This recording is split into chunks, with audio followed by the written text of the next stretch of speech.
Netflix's The Last House traps the Delgado family inside their home for more than 5 years. The doors will not open, the windows will not break, and figures move through the endless rain. But after Jason captures one of the creatures, he frees it, and that creature opens the front door.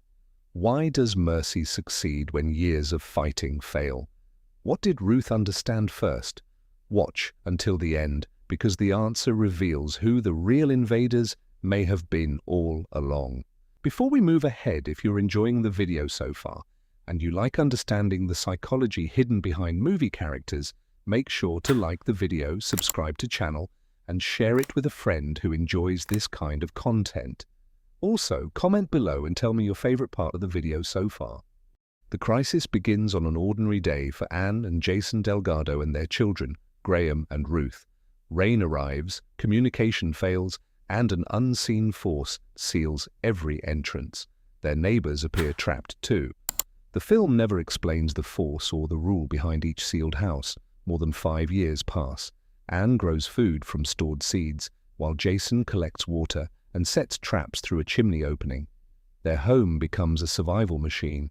When Ruth is bitten by a trapped ferret and develops an infection, Jason opens a route into the sewer. Anne crawls to a neighboring dentist's office for antibiotics, encounters a creature, and returns with the medicine.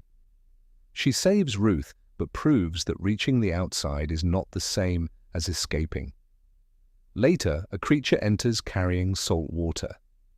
It contaminates their supply and destroys the soil supporting their crops, erasing the system keeping them alive. Ruth recognizes the salt and connects the beings to creatures in her books. Her conclusion inside the film is that they came from the ocean, not space. With supplies disappearing, the family sets a final trap. The creature floods the lower floors, but they pin it with a harpoon. Jason threatens it and demands that it open the door, yet force achieves nothing. Ruth recognizes it as the less aggressive creature she noticed before and asks him to release it. Jason lowers his weapon without knowing what will happen. The creature opens the sealed front door, then stands between the Delgados and the other beings outside. It signals that the family should pass. That is the direct answer. The creatures do not free the family because Jason defeats them. The one he spares returns that mercy, and the others accept its response. The film leaves the larger rules unexplained, so claiming the houses were a test would be false. Director Louis Leterrier supplies wider context outside the movie.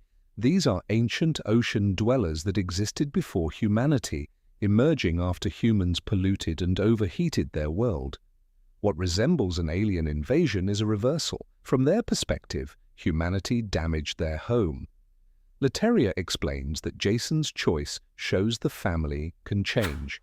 By trusting Ruth and abandoning domination while he holds the advantage, he demonstrates coexistence. This does not make every creature harmless. One choice breaks the hostility long enough to create another outcome. Outside, the neighborhood is covered in water, and the house collapses into the opening below. The family finds a boat, names it Cassidy, and marks the beginning as Day 1. An unknown man answers Jason's radio call, but the film does not identify him or reveal how many survived. The ending offers a beginning, not proof that the crisis is over. Now the deeper meaning begins. Jason survives by turning fear into action. He builds, repairs, and plans, and that need for control protects his family for years. But when every unknown thing becomes an enemy, new evidence becomes almost impossible to see. Ruth shows cognitive flexibility, the ability to change a belief when reality no longer fits it.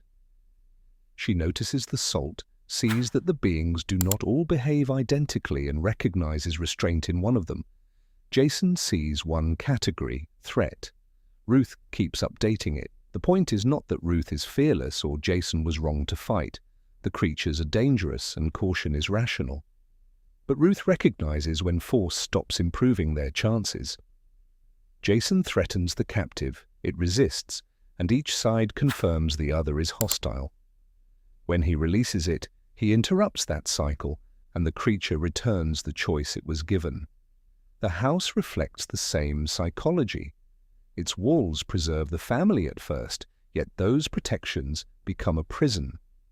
The door opens only when Jason abandons the belief that survival must always come through domination. That is the unseen pattern. Fear protects us by making danger easy to identify, but it can also make every unfamiliar face look identical. Then we become trapped inside the defenses built to save us. The ending does not say trust is always safe. It says survival also requires noticing when the evidence changes and having the courage to change with it. The creatures let the Delgados go because Jason has the power to attack and chooses coexistence instead. The door is not opened by strength. It opens when strength finally knows when to stop.